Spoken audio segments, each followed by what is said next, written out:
My life is not what you would call privileged. It has been one of endless work and sacrifice.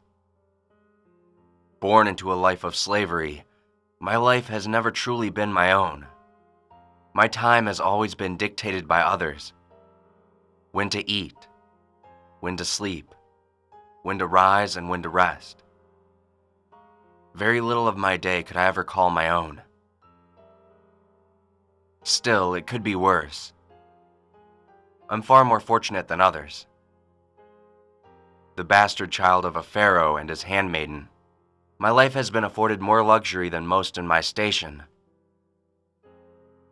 Rather than toil away in perpetual darkness of the mines, or be subjected to the back-breaking labor of building the great tombs and monoliths of our great leaders, my job is to tend to the personal stallions of the pharaoh, as well as his numerous other household creatures. Feeding, bathing, cleaning stables. My tasks are tedious and seem to never end.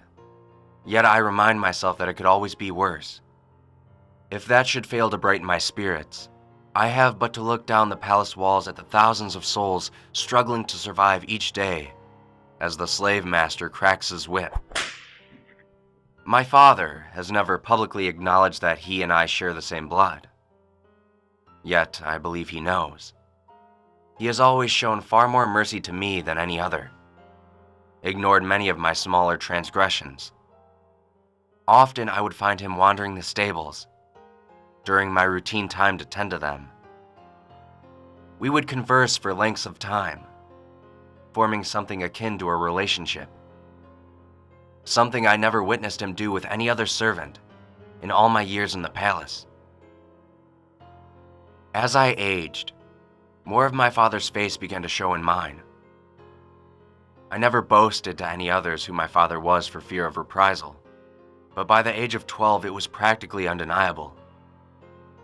The queen, who I believe had no prior knowledge of her husband's philandering, grew suspicious, then downright outraged. She began to scorn my mother, constantly having her redo tasks because of inconsequential and often imaginary complaints. On several occasions, she had her chained and whipped for minor infractions. She even went so far as to have her imprisoned for days on end with no food. My father had little choice but to stand idly by and let it happen. I do not fault him for this. Any act of interference would have only raised questions better left unasked. Even the Pharaoh of Egypt, ruler of all the lands, a god on earth, must answer to his queen in one form or another. Once the queen had grown weary of tormenting my mother, and my appearance began to take that of my father, her attention shifted to me.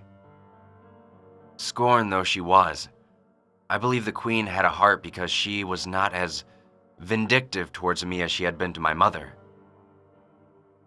Perhaps she understood that I played no part in the transgressions against her and her marriage, that I was nothing more than the byproduct of said transgressions. No, I don't think she was punishing me so much as she was my parents. All of this was nothing more than an inconvenience. The real problem didn't arise for nearly a decade. My father grew ill. The queen summoned the finest healers and the holy men in the land, but it was all for naught. The illness progressed, showing no signs of relenting, until the great pharaoh was nothing more than a shell of his former self. It was clear to everyone in the palace that his time was short on this earth. The pharaoh had a second son. He was born just shy of a year after I was. When we were younger, we often played in the gardens together, but naturally grew apart as we aged, our different stations in life pulling us in opposite directions. To the best of my knowledge, he had never known about our kinship. That was, until our father lay on his deathbed and made his final confession to his younger son. No one was present for the conversation, so I cannot be certain of what was said. But I believe the pharaoh only wanted his younger son to know that he had a sibling. Rather than bring us together, This knowledge only served to drive a wedge between us. The prince immediately began to fear for his legacy, worried that I could usurp the throne from him. The thought had never once occurred to me to do so, but I was the elder son. It was technically within my right to do so. My father died during that conversation.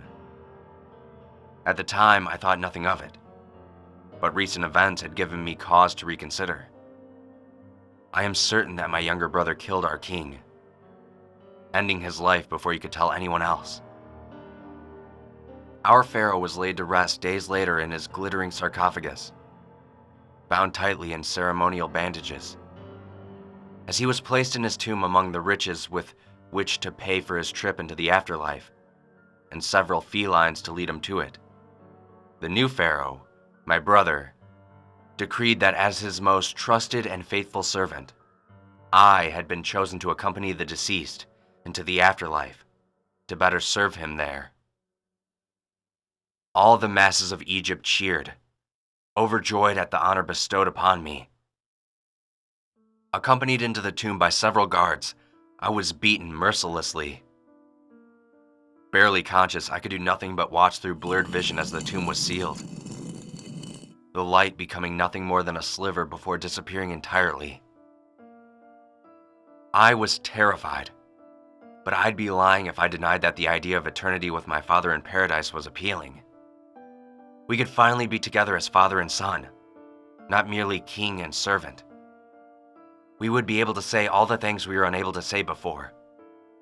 So I did my best to tend to my wounds, wiping away the blood so as not to appear monstrous when we arrived at the other side, and tried to focus on the joyous future ahead. That was over a week ago, I believe. Time is slippery when there's no light to track. I don't understand why I haven't been taken to the afterlife yet. I've managed to sate my thirst with some of the wine entombed with my king.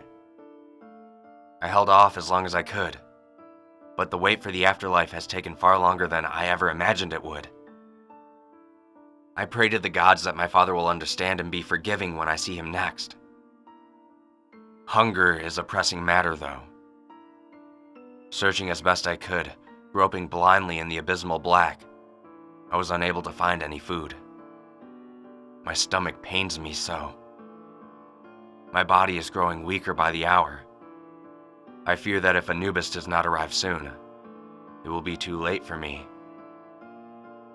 But hunger and thirst are the least of my worries. What I fear most are the cats.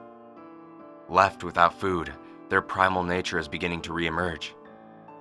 Just a week ago, they were docile and loving, lying with me as I awaited Anubis's arrival, purring as I stroked their fur.